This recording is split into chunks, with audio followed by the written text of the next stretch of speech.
Olá, está no ar o Boletim Legislativo com as principais notícias desta segunda-feira. Por mais uma semana, São José dos Campos vai se manter na fase vermelha do Plano São Paulo, a mais restritiva, na qual só os serviços essenciais podem funcionar. Essa decisão foi tomada pelo município porque a cidade ainda não conseguiu reduzir os índices de ocupação de leitos de UTI para retornar à fase laranja ou amarela. Os detalhes na reportagem. São José dos Campos continua na fase vermelha. O anúncio foi feito pelo secretário de Saúde da cidade, Danilo Stanzani, durante uma coletiva de imprensa.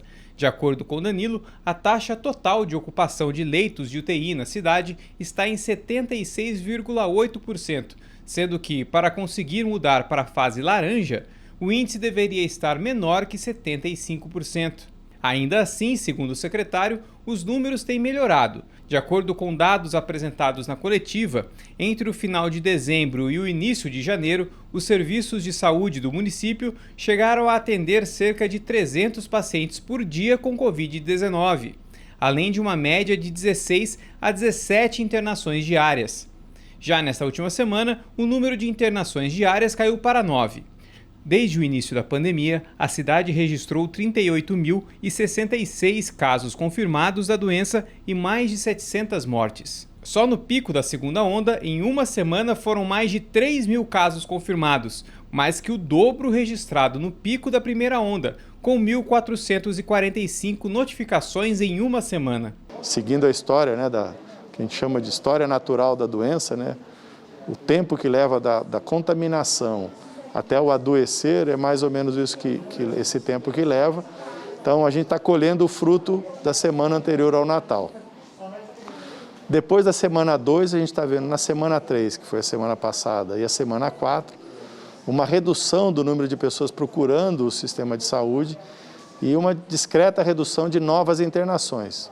Então dá a impressão que é consequência das festas aí e que, se Deus quiser, a gente vai conseguir controlá-la aí com a mudança de comportamento da população. Como medida para contornar os impactos da pandemia e desafogar os hospitais, a Prefeitura anunciou a ampliação de leitos de UTI, exclusivos para a Covid no município, que passaram de 43 para 57. A ampliação é um fator, não resta dúvida, para a gente diminuir a taxa de ocupação. É lógico que a gente amplia o número de leitos para atender o paciente, não é visando outro fator. Então, quando a gente percebe que a gente está sendo pressionado por novos casos, a gente já começa a planejar, porque dali 20 dias vai aumentar o número de internados. Ainda durante a coletiva, o secretário de Saúde falou sobre o possível retorno presencial das aulas. Desde o ano passado a gente já vem conversando com muita frequência, Agora intensificou isso, que agora tem uma data estabelecida. Mostrei o nosso sistema de monitoramento, então a gente consegue ver as pessoas que estão suspeitas ou confirmadas de Covid, que são matriculadas ou trabalham nas escolas, e conseguir impedir que ele vá à escola para não contaminar os demais. Para tranquilizar pais e alunos no retorno efetivo das aulas presenciais, a Prefeitura montou um sistema de monitoramento das escolas. Caso um estudante tenha algum sintoma da doença, é realizado um trabalho de notificação na instituição de ensino, de modo que este aluno fique impedido de frequentar as aulas até que seja comprovado que ele não está com o vírus. Segundo o secretário de Saúde, as medidas de prevenção como esta são importantes para evitar a transmissão da Covid-19, ainda mais agora com a chegada da nova variante do coronavírus aqui em São José. E mesmo com a vacina e o trabalho das autoridades, ainda cabe a todos nós fazermos a nossa parte, com o uso de máscaras e distanciamento social. Bom, e a gente espera que essas medidas restritivas possam ajudar a diminuir os casos de Covid-19 para que seja possível a volta de algumas atividades econômicas aqui na cidade. Até porque muitas pessoas têm passado dificuldades financeiras e postos de trabalho estão fechando em São José. Por isso, quando a gente anuncia a oferta de vagas de trabalho no boletim, é também um alívio para quem está desempregado. E se você está em busca de uma oportunidade, fique agora com a nossa agenda de serviços. O PAT, posto de atendimento ao trabalhador de São José dos Campos tem oportunidades de emprego para cozinheiro, encarregado de armação, funileiro de autos, mecânico de autos, montador de estruturas metálicas, motorista de caminhão temporário, nutricionista, oficial de manutenção predial, operador de ETE, tratamento de água, pedreiro, representante comercial autônomo, serralheiro, supervisor de restaurante, torneiro CNC e torneiro mecânico.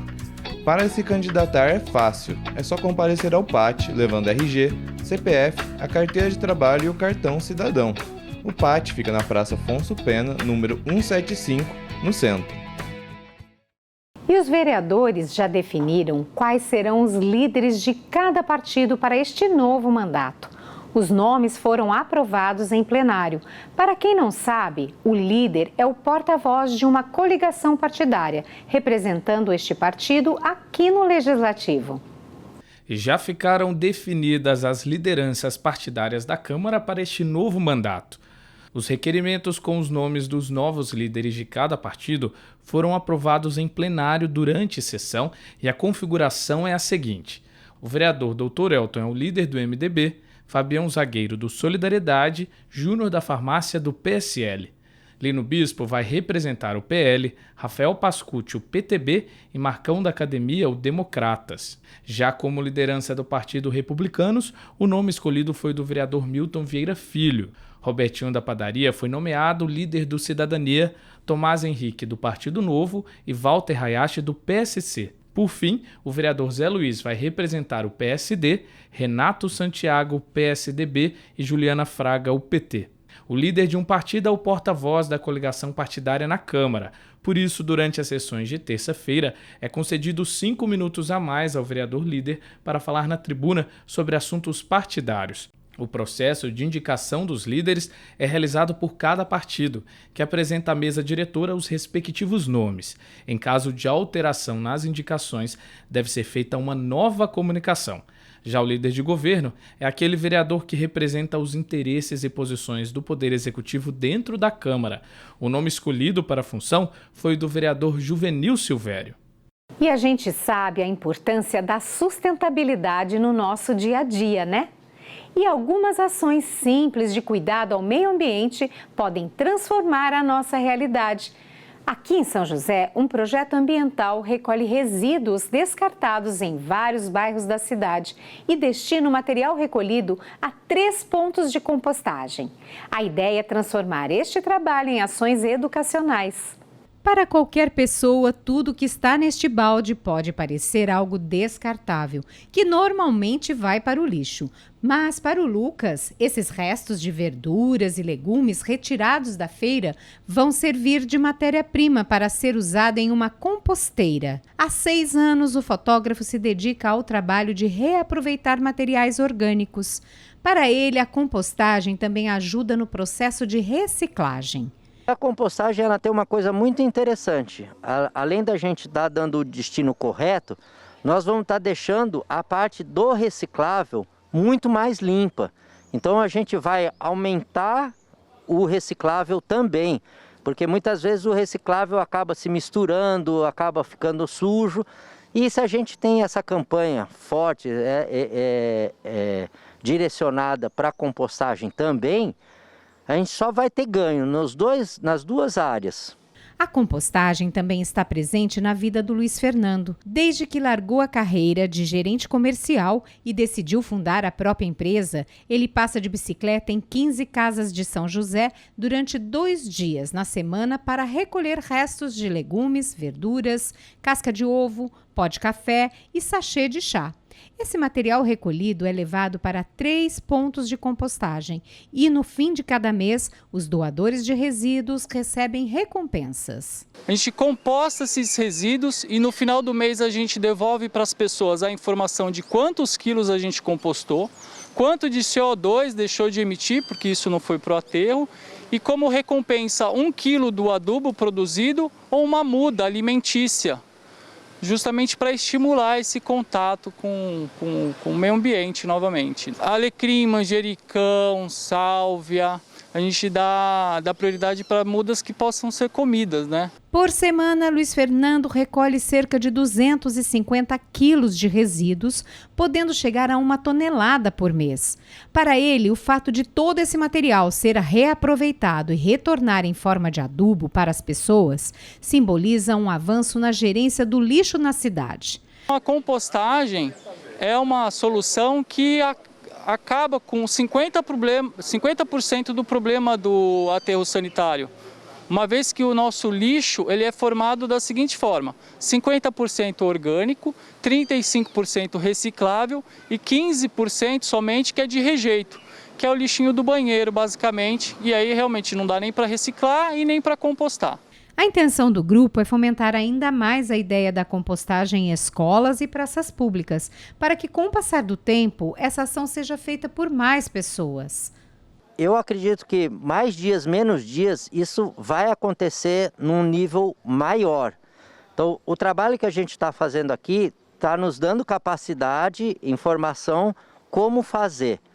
E a ideia nossa é que seja feita em pequenos lugares. Se em cada escola pública a gente tiver, se nas feiras públicas nós tivermos alguma ação, em todos esses lugares que são lugares públicos, eu acredito que nós vamos conseguir ter um grande avanço. Como forma de apoio a essas ações ambientais, um projeto em tramitação na Câmara Municipal, de autoria da vereadora Amélia, autoriza o Poder Executivo a criar um programa de incentivo à prática de compostagem de resíduos orgânicos em domicílios, instituições públicas ou privadas e em condomínios residenciais. E vamos ver como fica o tempo para a tarde desta segunda e amanhã, terça-feira. A tarde desta segunda-feira será de céu nublado e com grande chance de chuva. A máxima será de 33 graus e a mínima é de 21. A previsão para esta terça-feira segue inalterada, com céu encoberto durante todo o dia e grandes chances de chuva no final da tarde. As temperaturas caem um pouco e a máxima será de 31 graus, mínima 21. E o boletim termina aqui. Muito obrigada pela companhia. A gente se vê amanhã. Até lá!